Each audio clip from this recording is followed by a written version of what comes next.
Part 1. First, you will have some time to look at questions 1 to 7.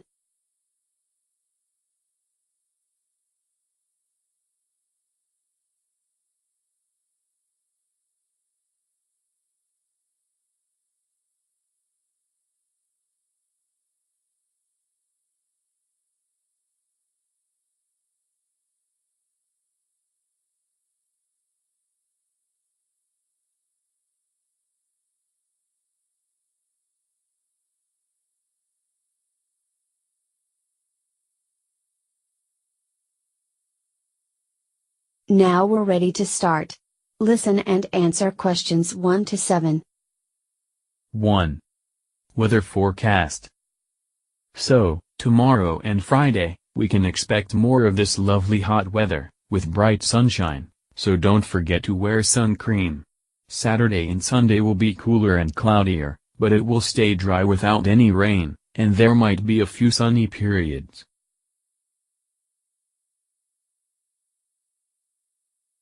2. Living place. Where do you live, Carol? I have a flat on the north side of town. What's it like? It's a really tall, modern building. It has over 20 floors. I live on the 13th.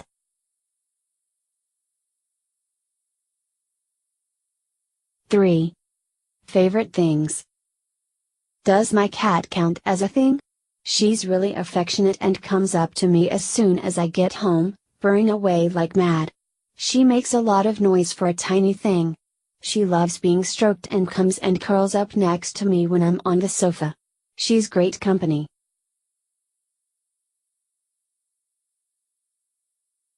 4. Describing people. How was your first day back at college, Philip? Not bad. Which teachers do you have? Well, we have Mr. I can't remember his name. Older guy. Gray hair, beard. Mr. Willis? No. Mr. Willis doesn't have a beard. He has a mustache. Yeah, but my maths teacher has a beard and a mustache. What's his name? Oh yes, Mr. Parker.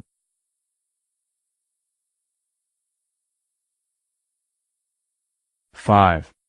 Environment. A farm in Yorkshire is slowly being lost to sea. The owners are currently losing a 1-meter wide strip of land from the edge of their property every month. Now only 19.5 meters remain between their house and the cliff edge.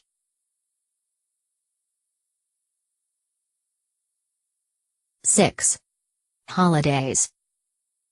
I'd love to go abroad on holiday next spring. What do you think? I'm not sure. When were you thinking? In April? Maybe. We have 2 days off work for our national holiday. We could take off another 3 days and go for a week. If I take all my holiday in April, I won't be able to take a holiday in the summer. Okay.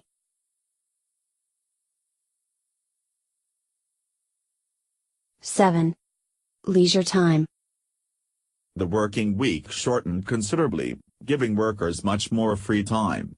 Between 1901 and 1921, for example, the average working week dropped from 58.4 hours to 48.4 hours, an unprecedented decline which has, incidentally, not been equaled since. Now you will have some time to review your answers.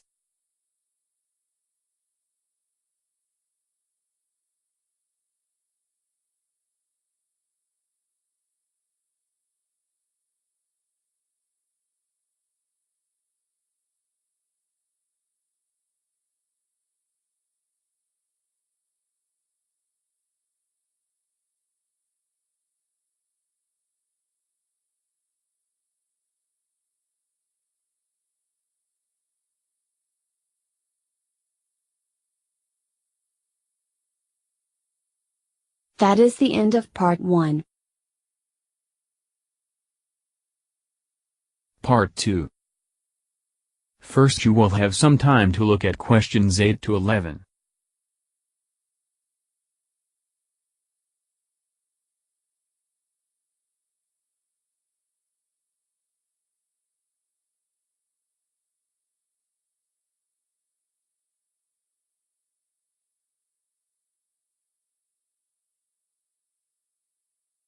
Listen to part of conversation between Presented and Alana. Talk about boy bands. And choose the best answer AD to answer questions 8 to 11. You will hear the recording once only.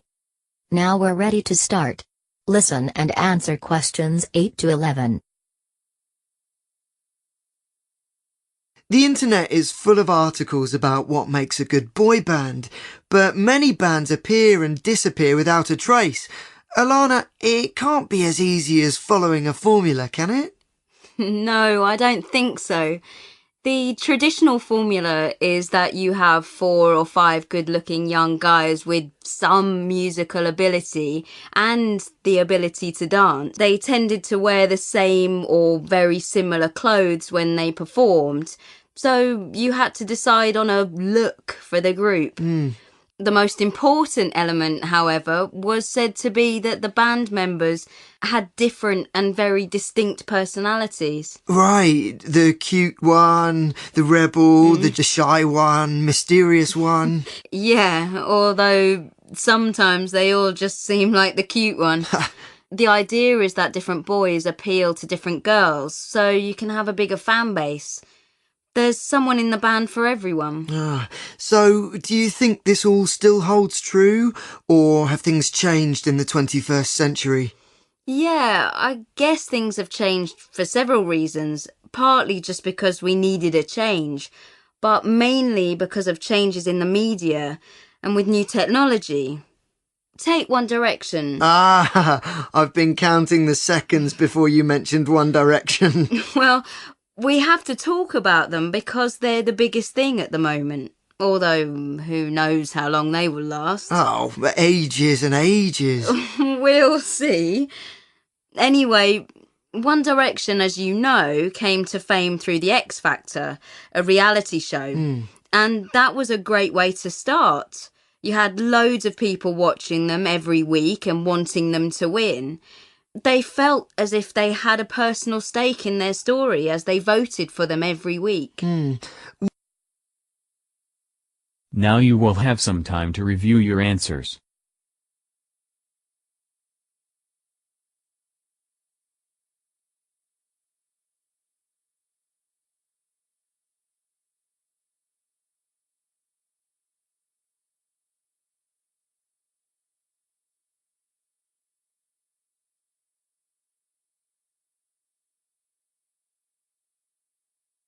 First you will have some time to look at questions 12 to 15.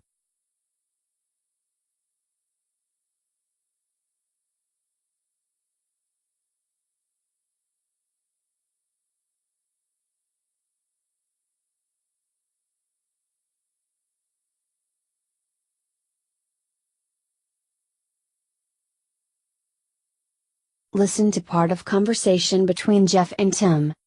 Talk about cool jobs. And choose the best answer AD to answer questions 12 to 15. You will hear the recording once only. Now we're ready to start. Listen and answer questions 12 to 15. Tim, I'm a teacher, but you can't have many jobs in the world. If you could pick any job, what do you think would be a cool job? Well, to be honest, I think it would be pretty cool to be a fisherman. Fisherman. Yeah. Believe it or not, I really like the ocean. I like spending time in the ocean, and I think if you go out on those boats and get away from the land, you really get in touch with the sea, and I just think that you get to work with your hands. Is it dangerous though? Oh, it is dangerous. For sure. You can hook yourself. You can get caught in storms. It can be not so good. Do you get paid a lot of money? Not so much, but that is not necessarily so important. You know, you can work with nature. You can catch your own food. Provide for yourself, and I think that's really rewarding. How about you? I think I would like to be a writer. Why is that? Because a movie star would be good, or a rock star, but there is too much fame. Too many people always want to talk to you or want your autograph, but I think a writer, you are doing something you love without all that pressure or media coming after you, and you can sort of make your own time and do it where you like. You can write in the country in a cabin, or you can write in the city anywhere you like, so I think it is a very flexible, rewarding job. Yeah, you got to have the skill for it though. Now you will have some time to review your answers.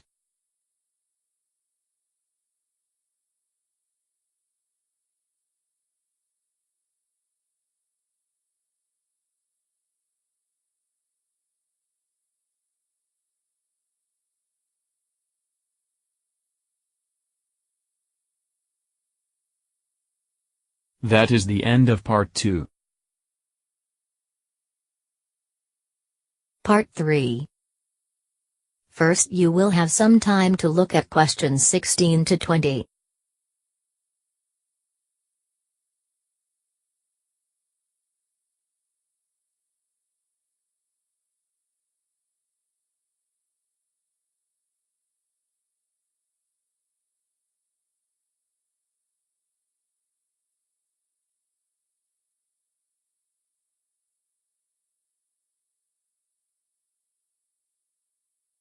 Listen to part of a lecture about people and choose the best answer AD to answer questions 16 to 20.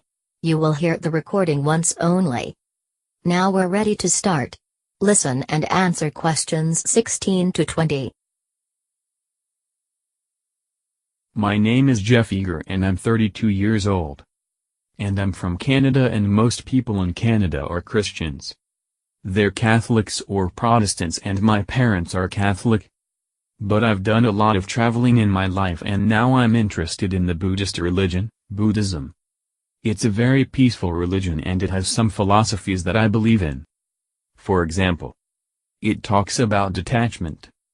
You should not get attached to money. Or you shouldn't get attached to fancy cars and fancy clothes. You should try to simplify your life and have as little as possible. Be comfortable but don't have too much. Don't be excessive with what you have, and I believe in this philosophy.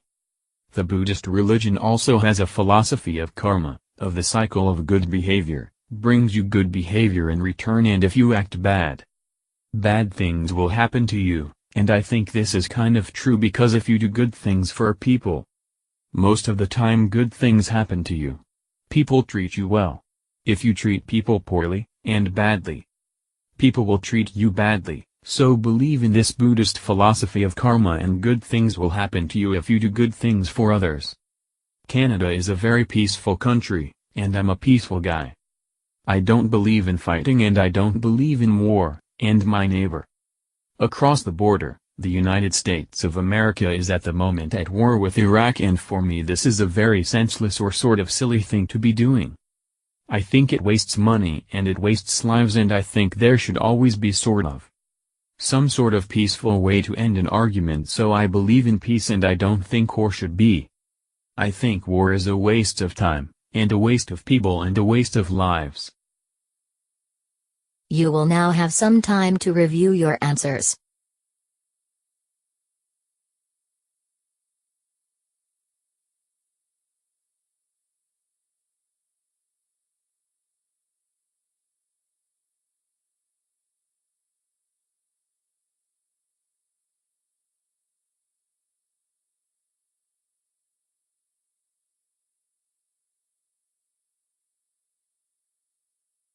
That is the end of part 3. You now have 5 minutes to copy your answers to the answer sheet.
That is the end of the listening comprehension pretest.